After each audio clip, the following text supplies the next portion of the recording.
Good evening, मैं मिथिलेश आपका स्वागत करते हैं अपने यूट्यूब चैनल ट्रिकी बायोलॉजी पे। तो आज हम आपको एयर पॉल्यूशन को किस तरह से कंट्रोल करेंगे इसके बारे में बताएंगे। आपको पिछले वीडियो लेक्चर में बताया गया था कि एयर पॉल्यूशन होता क्या है, प्राइमरी पॉल्यूटेंट्स क्या होते हैं, सेकेंडरी पॉल्यूटेंट्स क्या होते हैं। आज का ये हमारा टॉपिक है कंट्रोल ऑफ एयर पॉल्यूशन, यानी एयर पॉल्यूशन को हम कैसे कंट्रोल करेंगे। कुल मिलाकर के आपको इस टॉपिक में हम ये पढ़ाएंगे कि एयर पॉल्यूशन को कंट्रोल कैसे करना है। तो देखिए, आपको हम यहां से हमारा टॉपिक आ रहा है कंट्रोल ऑफ एयर पॉल्यूशन। जरा देखिए, पॉल्यूशन तो आपको पता है, पॉल्यूशन मीन्स क्या, जो एयर के फिजिकल, केमिकल या किसी भी प्रॉपर्टीज में चेंज ला दे वही पॉल्यूटेंट्स होता है, और वो फैक्टर क्या, वो कहलाता है क्या है, पॉल्यूशन। अब आपको पता था पॉल्यूशन में दो तरह के पॉल्यूटेंट होते हैं, एक होता है गैसियस, एक कैसा होता है गैसियस, और दूसरा होता है डस्ट पार्टिकल जिसको बोलते हैं पार्टिकुलेट। यानी पॉल्यूटेंट्स दो तरह के होते थे, एक गैसियस दूसरा पार्टिकुलेट। तो उसी तरह से यहां पे आ रहा है कंट्रोल ऑफ पार्टिकुलेट मैटर, यानी यहां से हम जो पार्टिकल वाले मैटर होते हैं, पार्टिकल वाले मैटर मीन्स गैस को छोड़ देंगे, CO2 वगैरह नहीं यहाँ पे लेना है, यहाँ पे हम पार्टिकुलेट वाला लेंगे। तो पार्टिकुलेट को यहाँ पे हम कंट्रोल करेंगे।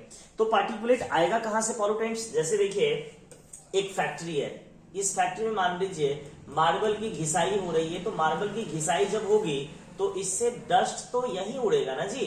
ये डस्ट क्या होगा, पार्टिकल पॉल्यूटेंट्स होगा, उसको कैसे निकालेंगे। उसी तरह से राइस मिल से निकलते हैं particles, that is the particulate pollutants. उसको कंट्रोल करने के लिए दो तरह का सिस्टम आता है, एक होता है एरेस्टर, दूसरा होता है एस्कर्बर। अब देखिए, इसी दो चीज के बारे में आपको बताएंगे, एस्कर्बर क्या होता है और यहां से हम आपको बताएंगे एरेस्टर क्या होता है। तो अभी हम आपको बताएंगे एरेस्टर और एस्कर्बर के बारे में। देखिए, हमारा टॉपिक आ रहा है यहां से एरेस्टर। तो एरेस्टर होता क्या है, तो this are used to separate particulate matter from contaminated air, मतलब दूषित हवा से, खराब हवा से पार्टिकल्स वाले को अगर हमें निकालना हुआ तो ये क्या कहलाएगा, पार्टिकुलेट पॉल्यूटेंट्स कहलाएगा। और ये किसका काम होता है, arrester. What is arrester, police कैदी चोर को पकड़ने आता है तो अरेस्ट करने आता है, उसी तरह से इस पॉल्यूटेंट्स को हम जो पार्टिकल्स होंगे उसको हमें पकड़ना है, एयर से निकालना है, दैट इज कॉल्ड एरेस्टर। अब देखिए, एरेस्टर दो टाइप का होगा, एक होगा साइक्लोनिक प्रेसिपिटेटर या टर्जेटरी सेपरेटर। तो इसमें होता क्या है, जनरली यहाँ पे प्रेसिपिटेटर का यूज करेंगे जिससे पार्टिकल आराम से सेटल डाउन होगा, और इसका यूज हम जो इंडस्ट्रियल इमल्सन्स होते हैं उससे निकालने में किया जाता है। जरा देखें, these are commonly use as a precipitator, use as, देखिए यहां से फिर से, these are commonly used as separate out particulate matter from the industrial emulsion with the maximum moisture content। ये अंडरलाइन करने वाली चीजें आ गई हैं, यानी अगर मान लीजिए ऐसा पॉल्यूटेंट्स जहां पर सबसे ज्यादा मॉइस्चर हो, यानी मॉइस्चर वाले मीडियम से अगर आपको पार्टिकल्स के पॉल्यूटेंट्स निकालने हुए, उसके लिए क्या उपयोग करिएगा, साइक्लोनिक प्रेसिपिटेटर। बस इतना ध्यान रखना है, साइक्लोनिक वाला इंपॉर्टेंट नहीं है, मेन इंपॉर्टेंट हमारे लिए है इलेक्ट्रॉनिक प्रेसिपिटेटर। आइए समझते हैं, आपको बतलाते हैं इलेक्ट्रॉनिक प्रेसिपिटेटर क्या होता है। पहले इसके मैकेनिज्म को समझने से पहले आप आइए इसके डायग्राम को एक बार देख लेते हैं। जरा देखें, एक बार इसके डायग्राम को हम आपको बतला देते हैं। जैसे एक बात बताइए, आप फिजिक्स बढ़िया से पढ़े हैं, फिजिक्स में आपको बताया गया होगा, फिजिक्स में आपको सर बताया होंगे कि जो हमारे पास डस्ट होता है, जो डस्ट पार्टिकल होते हैं, वो डस्ट पार्टिकल होता है पॉजिटिवली चार्ज, और अगर आप एक वायर से हाई वोल्टेज इलेक्ट्रिसिटी अप्लाई करेंगे तो यहां से इलेक्ट्रॉन बाहर की तरफ निकलेगा, और यहां से इलेक्ट्रॉन का बाहर निकलना, that is a corona discharge. इस तरह से इलेक्ट्रॉन निकलेगा। तो देखिए यहाँ पर क्या किया जाता है, एक वायर लिया गया है, जरा देखिए यहाँ से वायर लिया गया है, इस तरह से वायर लिया गया है, और इस वायर के प्लेट से यहाँ पे हाई वोल्टेज इलेक्ट्रिसिटी बहाई जा रही है। जब इलेक्ट्रिसिटी निकलेगी तो बताइएगा यहाँ पर नेगेटिवली चार्ज निकलेंगे electron, that is corona electron. और इधर से ड्राई एयर, हम हवा इधर से फेंकेंगे, और इस हवा में क्या है, मान लीजिए रेड कलर से यहाँ पे हम डस्ट को बतला रहे हैं। बताइए ये क्या है, पॉजिटिव चार्ज, ये इलेक्ट्रॉन क्या है, नेगेटिव चार्ज। जब ये इधर से इधर जाएंगे तो इसके साथ इलेक्ट्रॉन प्रोटॉन के साथ मिल जाएगा, यानी ये पॉजिटिव चार्ज इलेक्ट्रॉन के साथ बाहर निकल जाएगा, जिससे उसका कुछ वेट बढ़ जाएगा और ये आराम से धीरे धीरे जाएगा। प्योर हवा तो सीधे चली जाएंगी क्लीन एयर, और जो डस्ट होते हैं नीचे सेटल डाउन होने लगेगा। That is called electronic precipitator, क्योंकि यहाँ पे हमने किसका यूज किया है, इलेक्ट्रॉन्स का, और इलेक्ट्रॉन्स के सिस्टम का यूज किया है। So that is called electronic precipitator. आइए इसी सारी चीज को यहाँ पे लिखा गया है, ध्यान से समझेंगे। लिखा है the most efficient device to remove fine particulate pollutants. तो जो फाइन का मतलब क्या होता है, छोटा, जो भी छोटे छोटे पार्टिकल निकलते हैं इंडस्ट्री से, जो डस्ट निकलते हैं उसको प्रेसिपिटेट करने के लिए, हटाने के लिए किसका यूज करेंगे, इलेक्ट्रॉनिक प्रेसिपिटेटर का। Electronic precipitation device work on the principle of electrical charging of the dust particle and collect it on A differentially charges platform. यानी यहां से कुल मिलाकर के ये जो प्लेट दिया गया है that is a platform. Platform का मतलब क्या, माध्यम, एक स्थान। जब यहां से इलेक्ट्रॉन बाहर निकलेंगे तो इसके साथ ये आराम से मिक्सअप कर जाएगा। देखिए उसी के मैकेनिज्म को बता रहा है। There are several way of removing particulate matter. The most widely use, underline करेंगे यहां से, the most widely use which is electronic precipitator which can remove 99% of the particulate pollutants। यानी ये इंपॉर्टेंट इसलिए हो जाता है कि जब इसको फैक्ट्री में, इंडस्ट्री में लगाएंगे तो लगभग 99% जो होता है यहाँ से पॉल्यूटेंट्स को ये क्या करेगा, एक्सट्रीट आउट कर देगा, प्रॉपर्ली रिमूव कर देगा, यहाँ से हटाने में काम आएगा। इसलिए सबसे ज्यादा इसका यूज किया जाता है। तो चलिए इसके आगे हम आपको बतलाते हैं। जरा देखिए ये वर्क कैसे करता है। अभी आपको हम डायग्राम में बताए थे ना, डायग्राम में किस तरह से यहाँ से ड्राई एयर जाएगा, ड्राई एयर के साथ यहाँ पर क्या जाएंगे, ड्राई एयर के साथ यहाँ पर जो है अपना डस्ट पार्टिकल भी जाएगा, प्रेसिपिटेट हो जाएगा, ठीक है ना। अब देखिए यहाँ पे इसका मेन काम कैसे चलता है उसके बारे में यहाँ पे देखिए पॉइंट में दिया गया है। जरा देखिए यहाँ से दिया गया है, एक बार हम इसको मिटा करके दिखाते हैं। जरा देखिए यहाँ पर टेक्निक बताया गया है, it is electrode wire that are maintained at several thousand voltage। यानी यहाँ पे कई सारे वायर्स हैं, क्या लगे हैं, वायर्स लगा हुआ है जिसमें 1000 ऑफ वोल्टेज यहाँ पे डाला जा रहा है, हजारों वोल्टेज की करंट अप्लाई किया जा रहा है, विच प्रोड्यूस कोरोना दैट। अरे ये कोरोना बीमारी भी नहीं, वो जो इलेक्ट्रॉन निकल रहा है वायर से वही होता है कोरोना, होता है कोरोना दैट रिलीजेस इलेक्ट्रॉन। ये क्या निकाल रहा है, यहाँ से इलेक्ट्रॉन्स को निकाल रहा है। This electron attach to dust, ये इलेक्ट्रॉन किसके साथ टच करेंगे, ये डस्ट के साथ जुड़ जाएंगे, जिसके साथ इसका वेट क्या हो जाएगा, बढ़ जाएगा। Given them net negative charge, जो नेगेटिव चार्ज होता है, this collecting particle attach to the charge dust particles, जो अपना पॉजिटिव चार्ज होते हैं डस्ट, उसके साथ जुड़ जाएगा, जिसके कारण वो भारी हो गया, और भारी होने से क्या होगी, उसकी वेलोसिटी घट जाएगी। वेलोसिटी घट जाएगी तो जो क्लीन हवा होगा वो दूर तक चला जाएगा, और जो डस्ट वाला हवा होगा वो यहीं पर क्या हो जाएगा, प्रेसिपिटेट हो जाएगा, यानी नीचे गिर जाएगा। The velocity of air between the plate must be low. अब यहाँ पे लो रखा जाता है ताकि सारे के सारे डस्ट इस इलेक्ट्रॉन के साथ जुड़ जाएगा, and allow the dust fall, और जिससे क्या होगा, डस्ट आराम से नीचे गिर जाएगा। एक बार फिर आपको समझा देते हैं। तो देखिए ये जो है अपना एरेस्टर वाले में सबसे ज्यादा पूछा जाता है इलेक्ट्रॉनिक प्रेसिपिटेटर, जिसमें 1000 ऑफ वोल्ट का यहाँ से इलेक्ट्रिसिटी अप्लाई किया जाता है, जिससे इलेक्ट्रॉन बाहर निकलेगा, जिसको बोलेंगे कोरोना इलेक्ट्रॉन।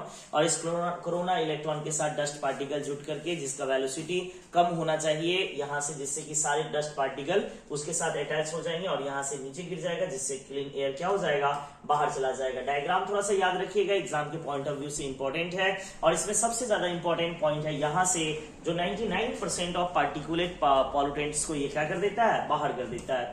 चलिए हमारा अगला टॉपिक आ रहा है एस्कर्बट। बिल्कुल इजी है ये, लेकिन इसका डायग्राम इंपॉर्टेंट है, ये पूछा जा सकता है बोर्ड में। जरा देखिए इसमें आप देखें, इसके बारे में जरा देखिए, आपको बतला दूं मैं कि ये डायग्राम सबसे इजी है और ये प्रोसेस भी बिल्कुल आसान है। एक बार देखिए, हम यहाँ पे इस डायग्राम को समझाने की कोशिश करते हैं। ये मान लीजिए ये जो डायग्राम है अपना एस्कर्बट का है। इस एस्कर्बट के डायग्राम में आप फ्रीली आप देखें कि सर यहाँ पर एग्जॉस्ट लगा हुआ है, ये है एग्जॉस्ट है, एग्जॉस्ट का मतलब क्या, फैक्ट्री जो होते हैं उसमें जो खिड़कियां होती हैं बड़ी बड़ी जिससे हवाओं को बाहर निकाला जाता है, दैट इज एग्जॉस्ट। और उससे ड्राई एयर निकलता है। ड्राई एयर में क्या होता है जी, यहाँ पे कुछ केमिकल्स होते हैं। क्या होते हैं, केमिकल। जैसे अंदर में फैक्ट्री है, केमिकल्स की फैक्ट्री होंगी तो केमिकल्स होगा, साथ ही साथ क्या होगा, डस्ट पार्टिकल होंगे, ये केमिकल्स होंगे और डस्ट पार्टिकल्स।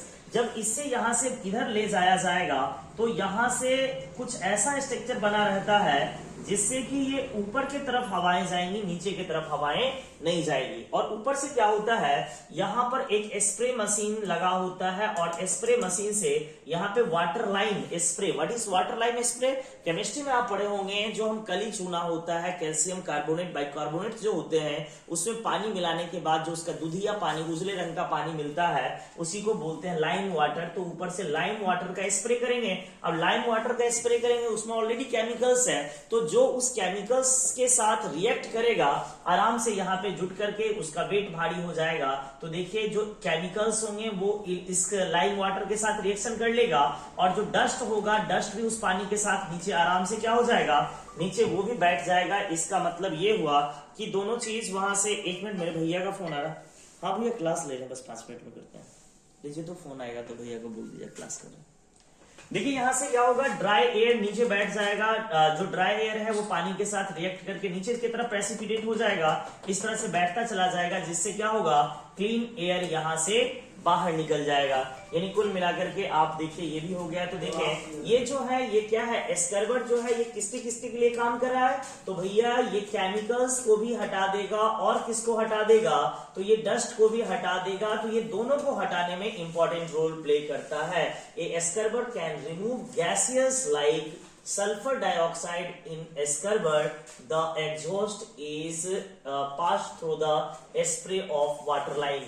तो इस तरह से ये दोनों के लिए जरूरी होगा, ठीक है ना। तो क्वेश्चन यही पूछा जाता है कि अगर आपको कहेगा डस्ट को 99% कौन हटा देगा, इलेक्ट्रॉनिक प्रेसिपिटेटर, और केमिकल्स जो होते हैं गैसेस को हटाने के लिए क्या आ जाएगा, एस्कर्बर आएगा, ठीक है ना। अब देखिए एक चीज आ रहा है, कंट्रोल ऑफ गैसियस पॉल्यूटेंट्स। आप गैसियस पॉल्यूटेंट्स को कंट्रोल कैसे करेंगे, इसको देखिएगा, बिल्कुल आसान है, इसको बिल्कुल आसान समझना है। एक बात देखेंगे, गैसियस पॉल्यूटेंट्स पहले होता क्या है, इसको समझिएगा।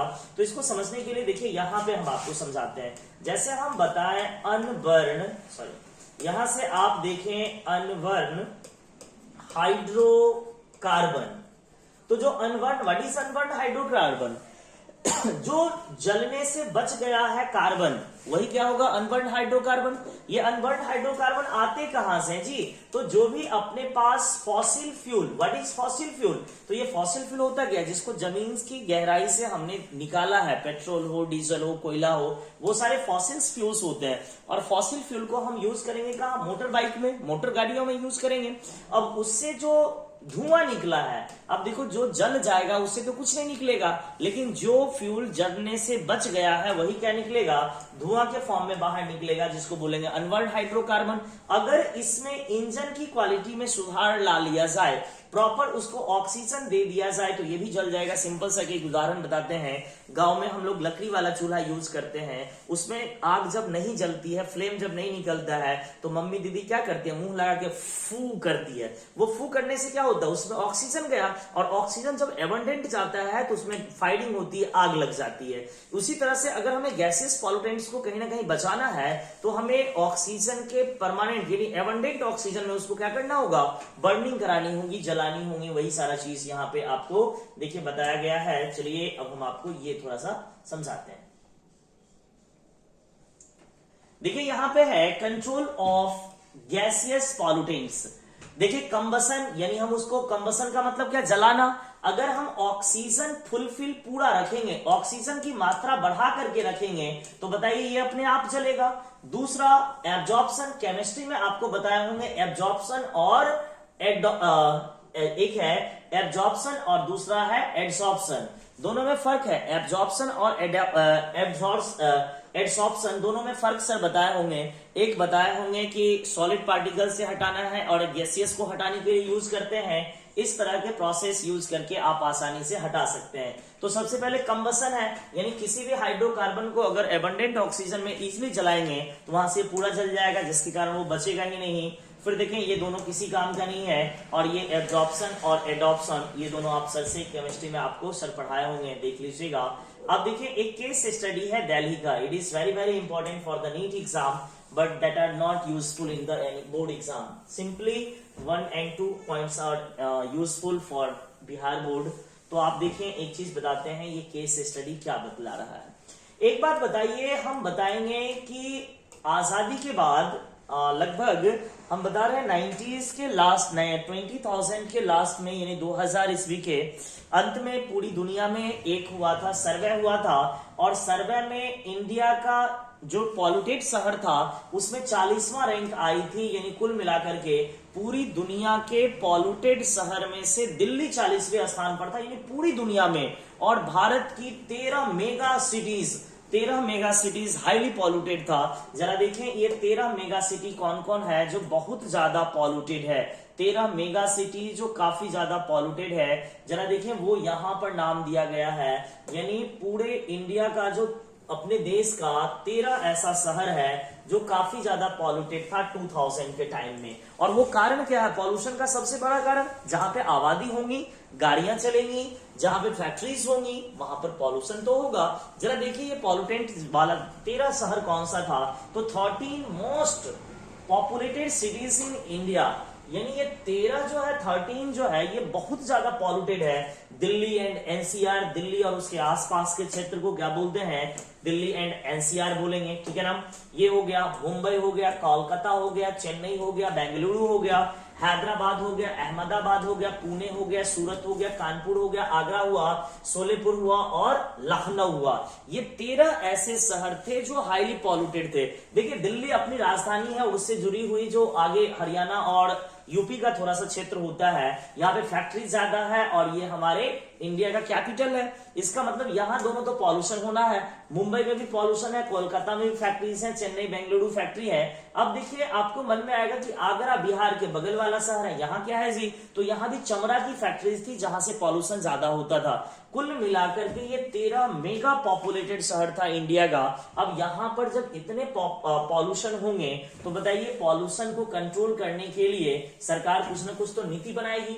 अब इसमें सबसे ज्यादा क्या किया गया कि अगर हमें मान लीजिए इसको कंट्रोल करना है तो क्या करना होगा जी? इसे कंट्रोल करना है तो सबसे एक चीज देखिए, जो मेगा सिटीज होती हैं उसमें व्हीकल्स होती हैं, जो गाड़ियां होती हैं, उस गाड़ियों से पॉल्यूशन बहुत ज्यादा निकलता है। तो पॉल्यूशन, गाड़ी से निकलने वाले पॉल्यूशन को आप कैसे कंट्रोल करिएगा?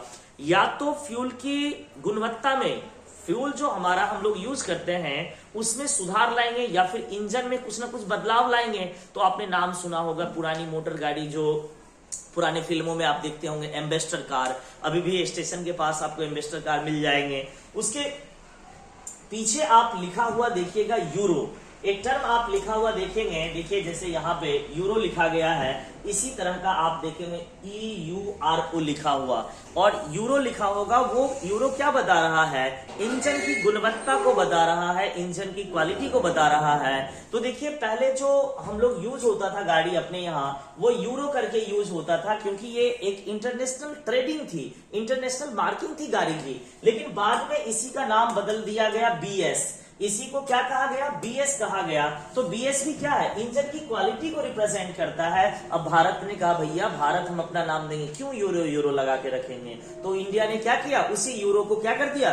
BS कर दिया। तो देखिए वहां था BS3, वहां था यूरो 3, अब उसी को क्या कर दिया गया? भारत स्टेज। जिस गाड़ी में आप सुनते हैं BS3 है, BS4 है, BS6 है, वही यूरो किस में बदला गया? BS4 में। तो जो देखिए यहां से हम आपको बताऊं 2010 में क्या किया गया, जो 13 मेगा पॉपुलेटेड शहर था जहां पे पॉपुलेशन सबसे ज्यादा था और पॉल्यूशन सबसे ज्यादा था, वहां पर सबसे पहले 4 व्हीलर गाड़ियां जो 4 चक्का वाहन थी उनको BS3 करा दिया गया, क्योंकि इससे पहले यूरो सेकंड चला करता था और यूरो सेकंड ज्यादा पॉल्यूशन करता था। उसमें की इंजन की गुणवत्ताओं में सुधार करके यूरो 3 कर दिया गया, ठीक है ना। सॉरी, ये जो जितना भी कंट्री के, सॉरी यहाँ से 2010 में जितना भी इंडिया की गाड़ी थी सबको क्या कर दिया गया, BS3 कर दिया गया। किसको छोड़ करके, जो 13 मेगा पॉपुलेटेड शहर है, देखिए जो ज्यादा पॉपुलेटेड शहर है, ज्यादा पॉल्यूटेड शहर है, वहां पे हमें इंजन की बेहतर सुधार करनी थी, इसलिए जो 13 शहर है वहां पर BS4 इंजनों का उपयोग किया गया और जो नॉर्मल शहर था उसमें BS3 का यूज किया गया।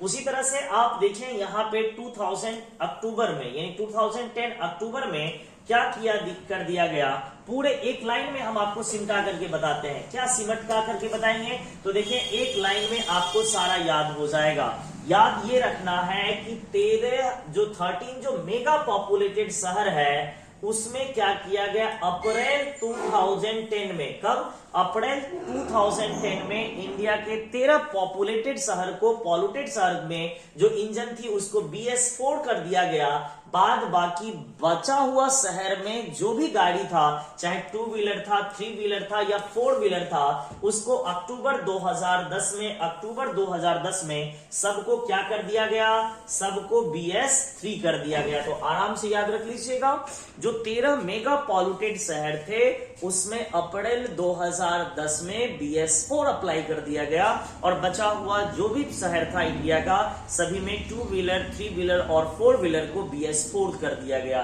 तो इंजन की गुणवत्ताओं में सुधार आ गया। इंजन में जब सुधार आया तो अपने आप ऑब्वियसली है कि पॉल्यूशन कमेंगे ही। चलिए आइए यहां से कुछ लिखा हुआ है, उसी सारी चीजों को हम आपको जल्दी से सिमटाते हैं, वीडियो लंबा ना हो इसका भी ध्यान रखना है। भाई लोग आप लोग पढ़ते रहिए।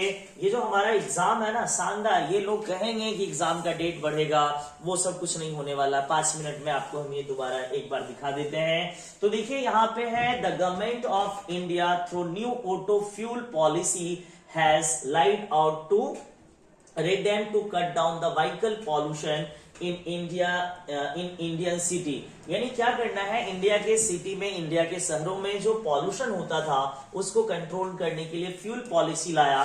फ्यूल पॉलिसी में क्या था, जो पहले यूज होता था, पार्ट एक टर्म आया है PPM पार्ट्स पर मिलियन। तो देखिए पॉल्यूशन ज्यादा होता है सल्फर के कारण, और सल्फर जो होते हैं डीजल में ज्यादा होता है और पेट्रोल में कम होता है। तो साइंटिस्ट और गवर्नमेंट ने ये सोचा कि अगर हम फ्यूल से सल्फर की कंसंट्रेशन को कम कर देंगे तो पॉल्यूशन कम होगा। तो यूरो 3 के अकॉर्डिंग, नॉर्म्स के अकॉर्डिंग सम साइंटिस्ट और इंडियन गवर्नमेंट ने सोचा कि पेट्रोल में जो 350 पीपीटी है, पेट्रोल में जो 150 ppm और डीजल में जो हम 350 ppm यूज करते हैं सल्फर को, इसको घटाएंगे और हम घटा करके डीजल में ला देंगे 50 और पेट्रोल में कर देंगे 35%। ये किया था, ये कोई काम का नहीं है। फिर आपको 13 मेगा पॉपुलेटेड शहर के बारे में बता दिए, ये टेबल आपको बता ही दिए। इस टेबल के आगे आपको ग्रीन हाउस इफेक्ट हम अगले क्लास में पढ़ाएंगे। अगला क्लास अपना चलेगा ग्रीन हाउस इफेक्ट के लिए। तब तक के लिए धन्यवाद, आप लोग पढ़ते रहिए। एक बार हमारा इंट्रोडक्शन में मिथिलेश आपका स्वागत करते हैं। धन्यवाद।